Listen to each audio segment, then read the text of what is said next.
Art practice is undertaken very much as a critical creative means to delve into the impact of technology and science on the body, relationships and human experience.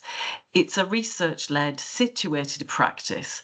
My projects are often taken as collaborations with a range of practitioners, and they would include medical researchers, scientists, writers, technologists, as well as other creatives such as dancers, actors and composers. It's undertaken as an interdisciplinary collaboration across the arts, the sciences, medicine and technology, and this is a key aspect of my artistic research practice. Examples of previous projects include, so what you see here is Eidolon, which is a multimodal performance project which I developed from 2013 to 2018. A lot of my projects are quite long and involved collaborative processes. And here, as you can see, it was developed for the unique setting of medical simulation centres, specifically here in Scotland. It was developed with actors, dancers and medical staff. So on the top left, you can see that's a performance in progress with a mix of consultant anaesthetists, scrub nurse, actors and general public in that, and the quite small scale. And the project focuses on the high fidelity mannequins, so which you can see dotted around the images here, that are used in medical training, and it teases out the effect technology has on the body and what it means to be human and alive.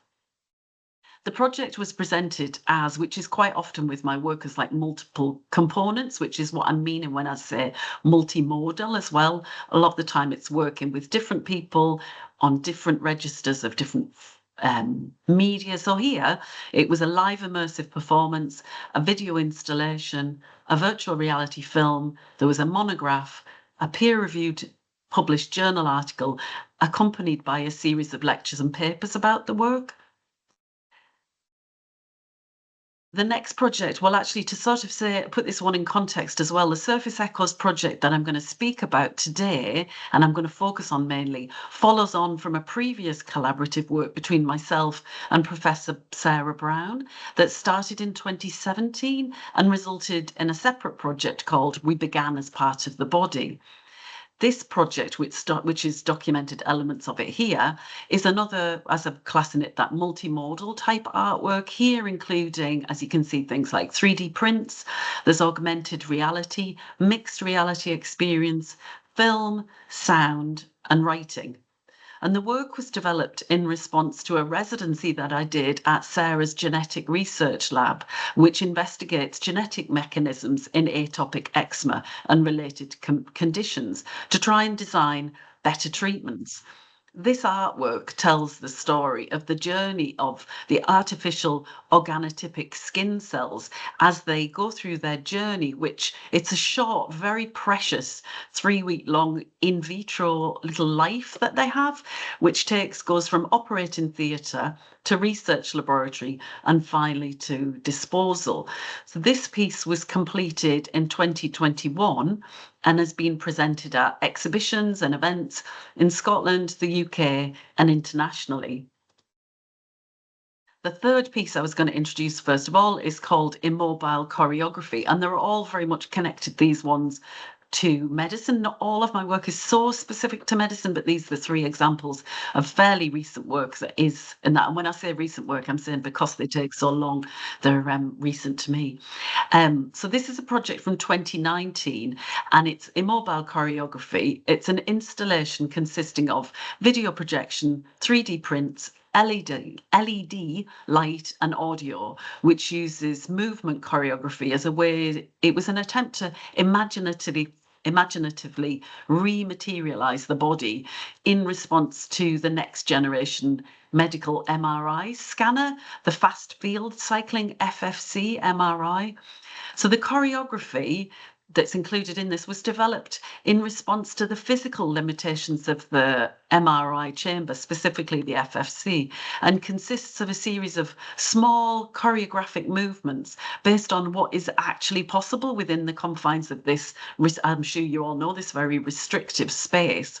The artwork poetically reimagines movement within the parameters of the scanner apparatus, and it speculates on what this movement might be and how this relates to the effect of the magnetic resonance imaging process on our bodies. The work was commissioned by Grampian Hospital's Art Trust in partnership with the University of Aberdeen's Biomedical Physics Department. And this was part of a consortium project that had partners across Europe, and it was made as part of, it was the Identify research project, which was developing the fast field cycling magnetic resonance imaging next generation medical scanner. And Aberdeen has a long history of MRI scanning, being one of the key places that was involved in the initial MRI development. But for now, I'm going to move on to talk about surface echoes, which I've been invited very kindly to bring to your community today. So as Fatima said, it's a Wellcome Trust ScotPen funded creative research project, Wellcome Trust being a huge UK-based private funder. And it was led by myself and Professor Sara Brown. And Sara, who was previously at the University of Dundee when I worked with her before, is now a colleague at the University of Edinburgh. And just to recap, that the project aims to create empathy, spark conversation, and deepen understandings of the realities of living with eczema, with the hope for better future care and understanding. It was developed over 3 years, and it had input from creative professionals, arts and health researchers, and it was working in partnership with individuals affected by eczema, specifically through having eczema outreach support, the UK charity working with us. And the following presentation, what I'm going to do is give you an overview of the project's creative methodology and the development journey, which I hope you'll find relevant and interesting. So first of all, the core team. So as well as myself, we brought together this interdisciplinary team of researchers and creatives. So saying this was led by myself and Sara Brown, who's a clinical academic dermatologist.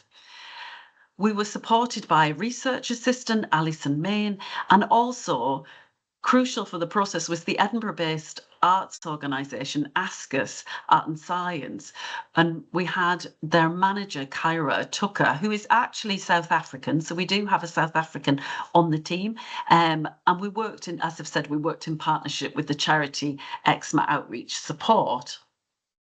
What we also had, as I've suggested, is we had a really big, it was bigger than our small team. All the teams sort of fairly lean. The main team is very lean. And then we had a bigger team of creatives involved. And this is a few of them. We did end up having more performers as well.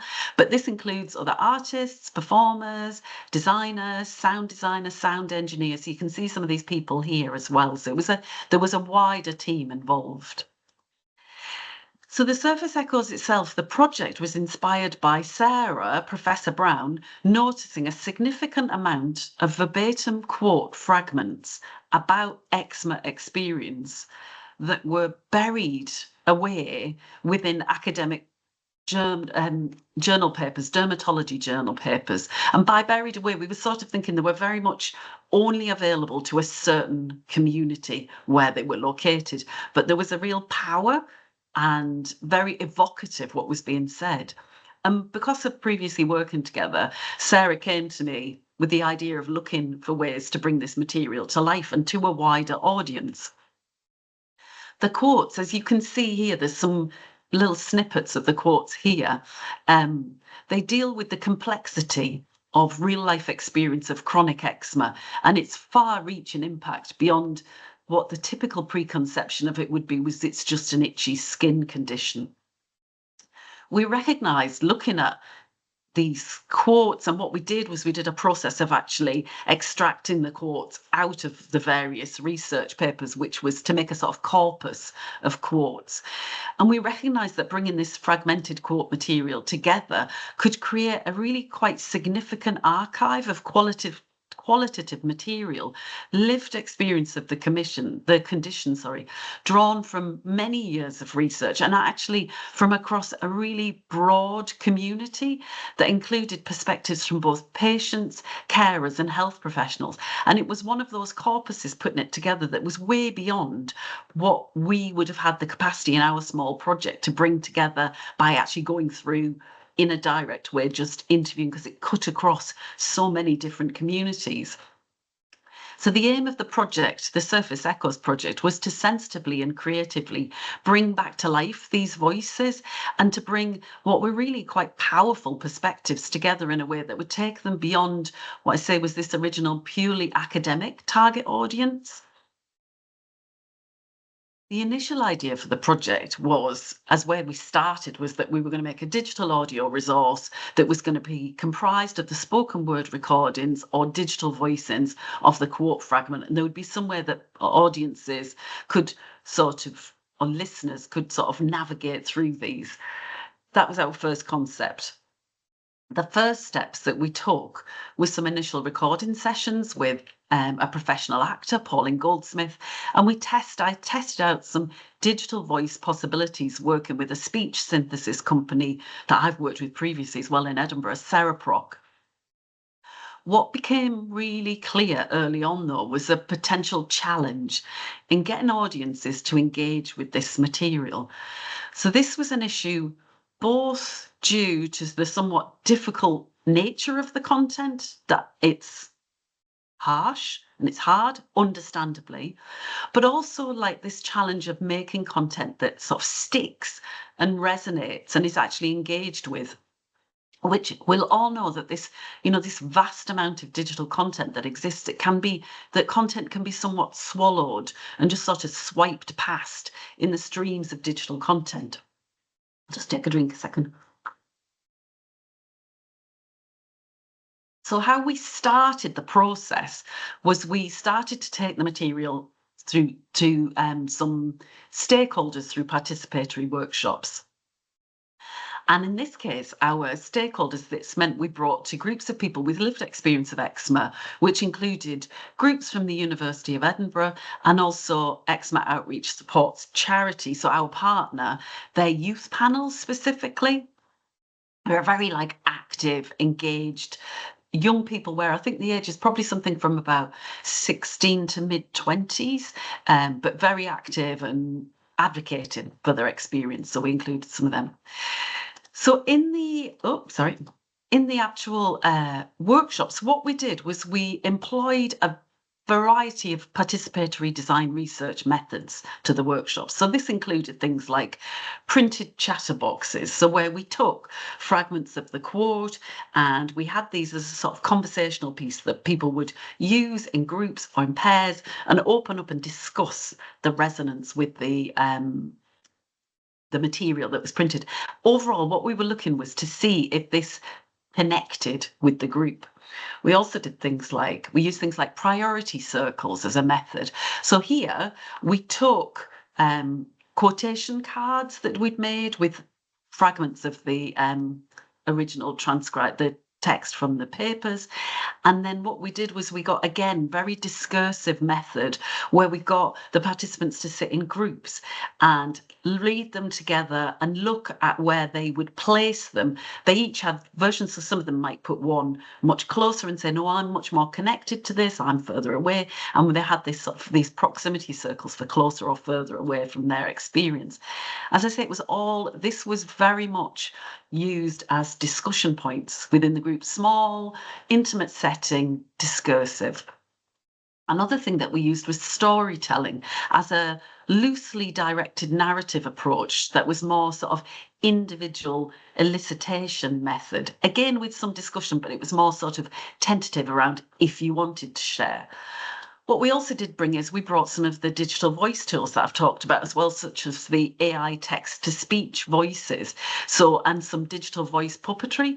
And this was as a means to try out some aspects of the things that we were thinking about for this potential audio resource.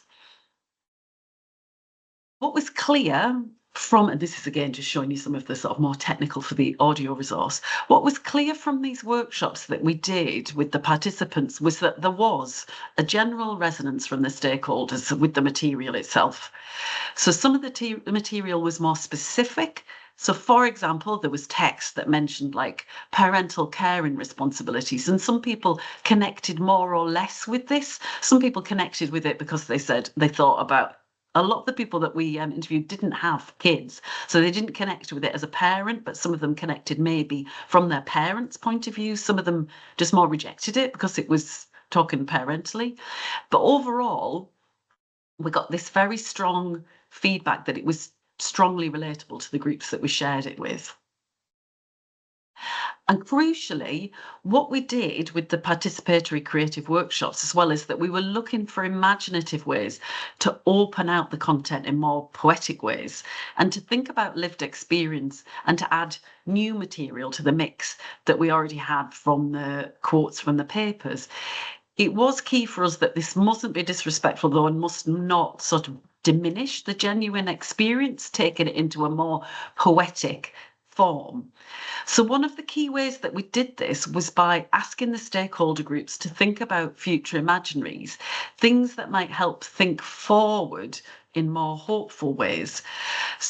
In thinking back to what I said about how audiences move on from material they don't want to engage with, particularly digital, this quite superficial engagement with a lot of digital material that we're all aware of, I'm sure we all have to sort of deal with.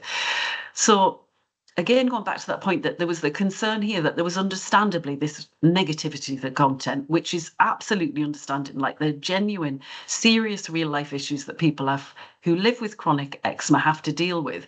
But there was a concern about how to bring this content to audiences so they engaged with it and stayed with it and brought compassion and didn't just sort of switch off. So this is going back to that point of just general digital content overload that we all deal with. So here we had this problem about how to take this really serious, delicate, sometimes quite extreme experiences to audiences in a way that they would engage with it and have like an emotional meaningfulness that we were looking for. So here, as I said, we were trying to find this way to do this by looking ahead and to try to find the way. And how we actually did this was we used this, which you may know of it as a method, this concept, creative exercise, is the concept of the future island. So it's a place where this imaginary hopeful scenario can happen. It's a mechanism where you can make people think about somewhere that's slightly separate from where they are and think ahead. So taking this basic premise, how we use the future island and future imaginaries was that there's a basic premise that the ideal thing is that we don't have eczema in the future and that everything's fine in the future. But what we were asking people to think about was what would happen better in the midst of that journey, in between where we are now and having eczema gone. And to acknowledge here what was really useful for us was also that Professor Sara Brown is in our project. And as mentioned, she is, having somebody on the team who is she's one of the leading researchers in the UK working on trying to find the genetic cause of eczema. So we genuinely have an absolutely crucial person on the team who is doing this groundbreaking scientific work, committed to figuring out the causes of eczema and that future care. So we're looking about, right, what can we make better in the meanwhile? So what we had, so this has given you a bit of an idea of and so we had these really quite lovely speculative futures of different types of care through the future islands. And this is one that's featured very much in the final work, is this sunshine soup as a really beautiful idea that came out of it. What we also did was we also did things like with the different stakeholder groups, we did things like material exploration exercises. This one you can see here is done over Zoom with the Eczema Outreach Support Youth group. So here what we had was the participants brought and talked about materials that they identified with their skin, or felt represented an aspect of their experience of eczema. We also did things about aspirations for future change through using different online platforms. And all of these additional activities were then recorded and then also transcribed as further textual material to work with. So here, we had this evolving archive of material around lived experience of eczema. This included, so the original quotes from the research papers, the material generated from working with the groups to evaluate their own responses to it, these more poetic versions of experience in the future-facing imaginaries. So then we were a bit of a point of like content overload. It was a real challenge then about how to bring this to life, because it was becoming, and I mean, really, we ended up, we had this very sort of huge corpus of material. What was becoming apparent though, as we were making this, was really quite key, was that people reading, recounting, and discussing these quotes was a really meaningful process in itself. And the embodied experience of reading out somebody else's words had a really powerful, simple resonance. And technology here, like my background, I do a lot of performance, and I would connect this also to dancer and theorist Susan Cazel's notion of resonance as a really powerful phenomenological performance strategy too. So what was coming, just to reiterate, what was becoming clear here was the power of the collective spoken word and the embodied experience. So, but there was this huge challenge with how to deal with this enormous volume of text, and we'd accumulated like reams and reams of original quotes and transcribed sessions with the stakeholders, and it was at this stage quite overwhelming, to be honest. So the way that I found through this to work with the method of text collage very much, and this was done in collaboration with another artist, Catherine Street, who was in the photographs at the beginning. I had already started to work more directly with collage, as in that straightforward cutting out paper and gluing it down in recent years. It had sort of seeped into my creative practice. And I would actually say that a lot of this previous multimodal work that I said you can often think about as an expanded notion of collage, assemblage, etc. They bring together multiple components and material aspects, whether within performance or installations. So I started to collaborate with Catherine as a way to reconcile this enormous project archive corpus of text. Catherine typically employs quite a meditative approach to the creation of her own collage work, which she does make she makes performance, collage, painting mainly, and some film. But what she does with her collage process is she really does it in this quite meditative way that's drawing together associations between images and text. And she has got a strong emphasis on the body and medicine too.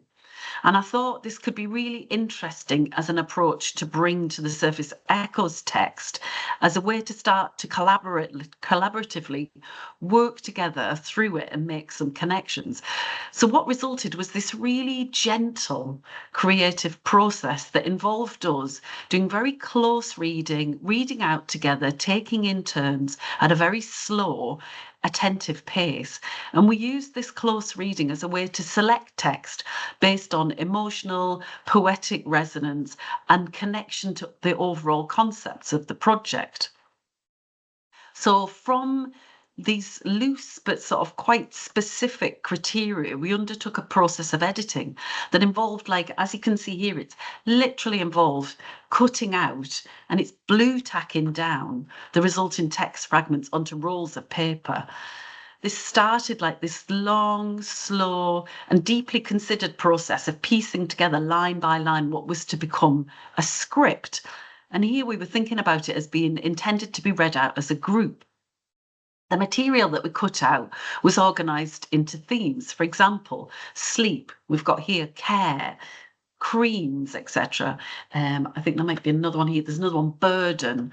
And this was, at points, it was an extremely unwieldy process. So I've got a picture of it here. So this is it when the text collage was 12 meters long. And it was really, it was quite a little bit out of control at points. I'll just take a drink. I think this is possibly actually a slightly edited process because this is on one, and at some points it was in many, many parts. But what we did is this editing process was reading together, and sort of basically negotiating every line. So I'll just give you some more snippets of this, and it's all the text is taken from either the workshops. We've not added any other words. We've chopped up, but we've kept them as true to like sentences as possible. This is giving you a bit of an idea of the editing process, a very material editing process, very first-hand materials. What we did as well was then like our editing process, we were doing it, myself and Catherine, but it also included taking extracts of the collage material back to the Eczema Outreach Support Youth Panel group. And we did this as part of follow-on participatory workshops where we brought them, and they were sort of mainly from around Scotland, but also from around some place in the UK, Birmingham, different parts of Scotland. I think we did have somebody come up from London. So here, what we did was we workshopped the material with the support of theatre educator Claire Doyle. We did a variety of things with the youth panel. We workshopped through reading extracts of the collage with the stakeholder group. We looked at methods of performing and reading. We also looked at ways at the narrative themes. So where I say that Catherine and I had we found themes that were evolving in it, we looked at these themes with the youth panel and the tone and the overall shape of the material.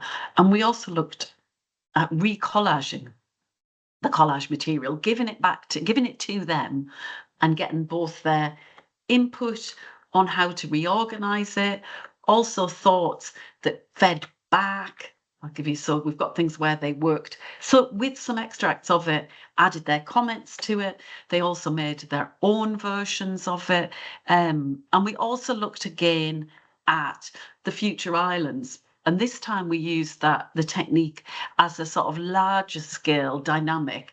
And all this was very much supported, but this is one of the future islands as well, but it was all supported by a lot of discussion. It was a very discursive process.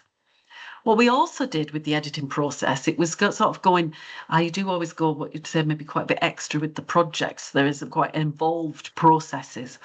And to assist again with what I was conscious of. So here we had suggestions we had the material itself, we had themes, we then had suggestions from the youth panel about the flow of those themes and types of thoughts about what would be negative, what would be positive, where that could go within the flow of an overall script. What I was also conscious though as well was this had to actually hang together as an experience for a reader. And what I wanted to do then was to bring a professional theatre practitioner in. And this time I brought in Sara Graber with a dramaturgical role. So really looking at the overall shape of it as something that an audience was experiencing. So this was really from an audience point of view. So it was looking, at the narrative.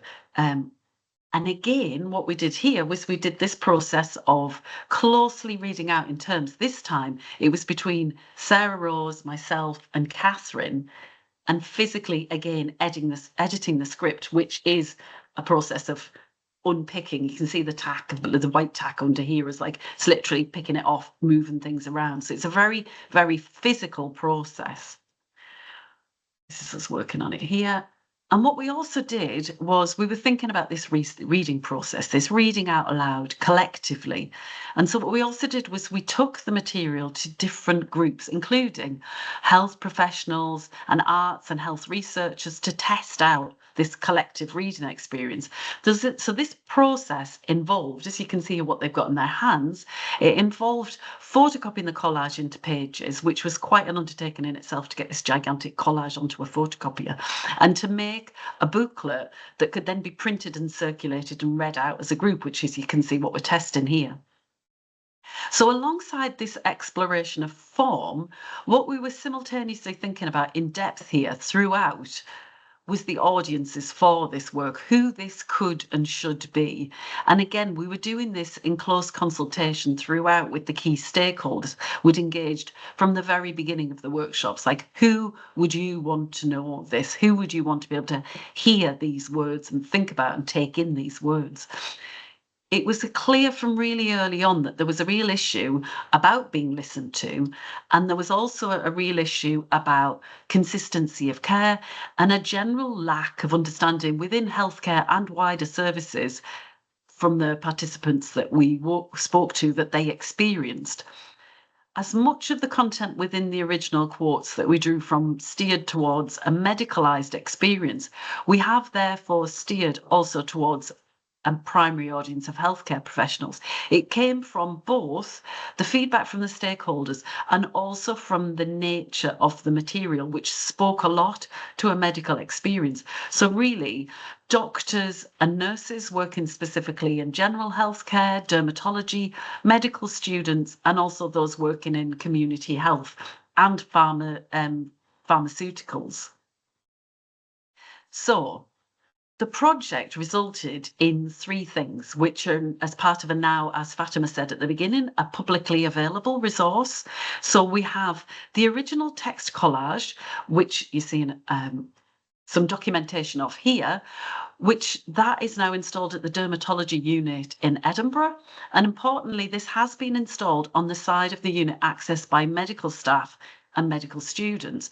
This being one of our key target audiences, it was quite important to us. We looked at this and we thought, actually, this doesn't really make sense to put into the patient side, because actually they know this. This is sort of useful them as a reflective device, but actually the people we want to be really paying attention to this are the medics and the nurses.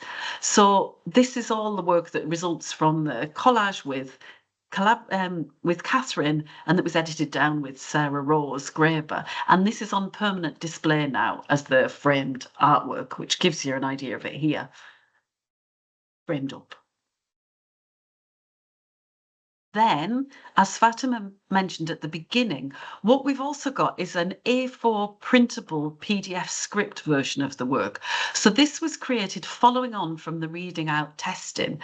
And what I did here was Catherine and I worked with designer James Brooke. So the idea here was to create an adapted version of the collage that keeps the feel of the original. So as you can see, it's got a very collaged feel to it, but it's tweaked. It's tweaked for legibility and for reading. So there is a characteristic to it that it's written. The verbatim characteristic of it actually means that it's quite tricky to read out.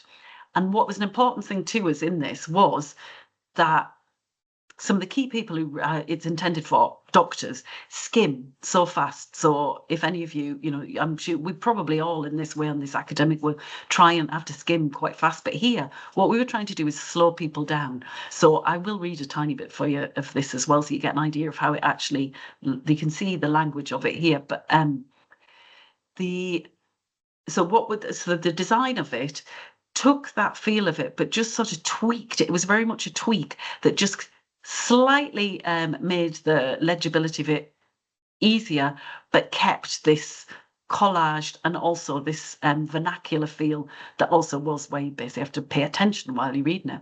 The intention of the printable PDF is that it's read together, out loud, a collective, listening to the people's voices in groups of 3 to 10 people. Typically, we have done it as slightly bigger groups with also groups listening in, one group reading, another group listening in.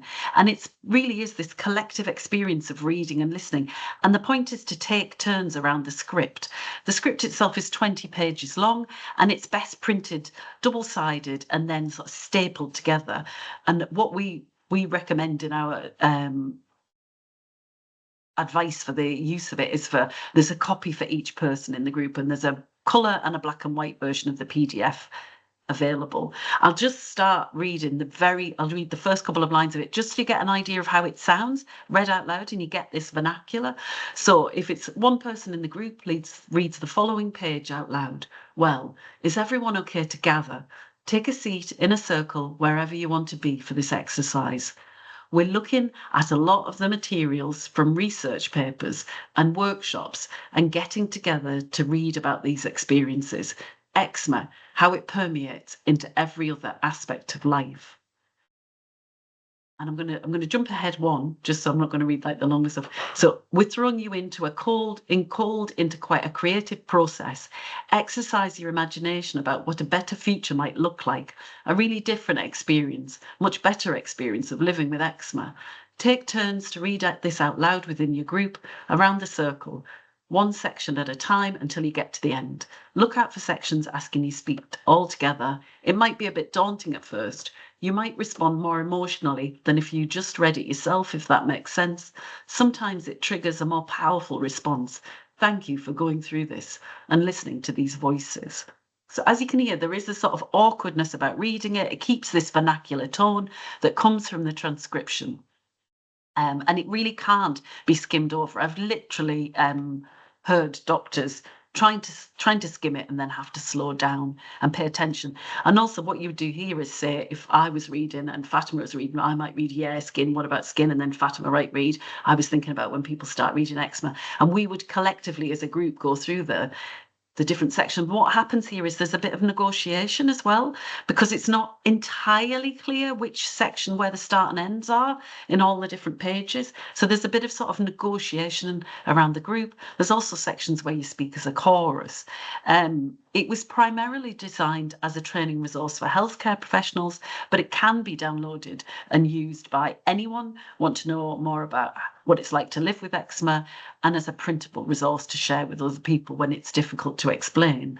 So I'll just give you a little look at, and then there was also the colour version. What we also did was, I'm almost at the end of my presentation, what we also did was an audio version. So we did in the end make a sort of audio resource, but this was an audio version of the script. And this was made working with sound designer Liam Russell and intended to be accessed by wider secondary audience. So the idea was that although the first part is very much aimed at an in-person setting, but we were conscious that for access reasons, sometimes that's difficult for some people in terms of maybe literacy, but there's also times when there's really just perhaps not the right setting to do the in-person collective reading. So this was for wider audiences and given it a wider sort of access. So the resource itself, what we did was we worked with 5 actors from across the UK, which was important for us to give it a resonance across a range of communities. So it uses a diverse range of voices, accents and genders to portray the diversity of people affected by eczema. The audio in itself is like a complex edited collage. So how we did it was the 5 actors recorded the whole thing, and then Liam took all the material and then chopped it all together, and we've got, this is a working script of the versions of the edits that we're doing. It was really quite a complex edit, weaving together this fragmented narrative into a 20-minute downloadable audio resource. So the resources are all available to download on the Ask Us website. So Surface Echoes itself, and this is, I will put you the link at the end as well. Surface Echoes has been presented at conferences, has engaged healthcare audiences, including dermatology nurse groups. It's been used now by eczema outreach support in community settings. It's also being integrated into undergraduate medical teaching at the University of Edinburgh, as well as being used as an example of practice-based research methodology within courses at Edinburgh College of Art.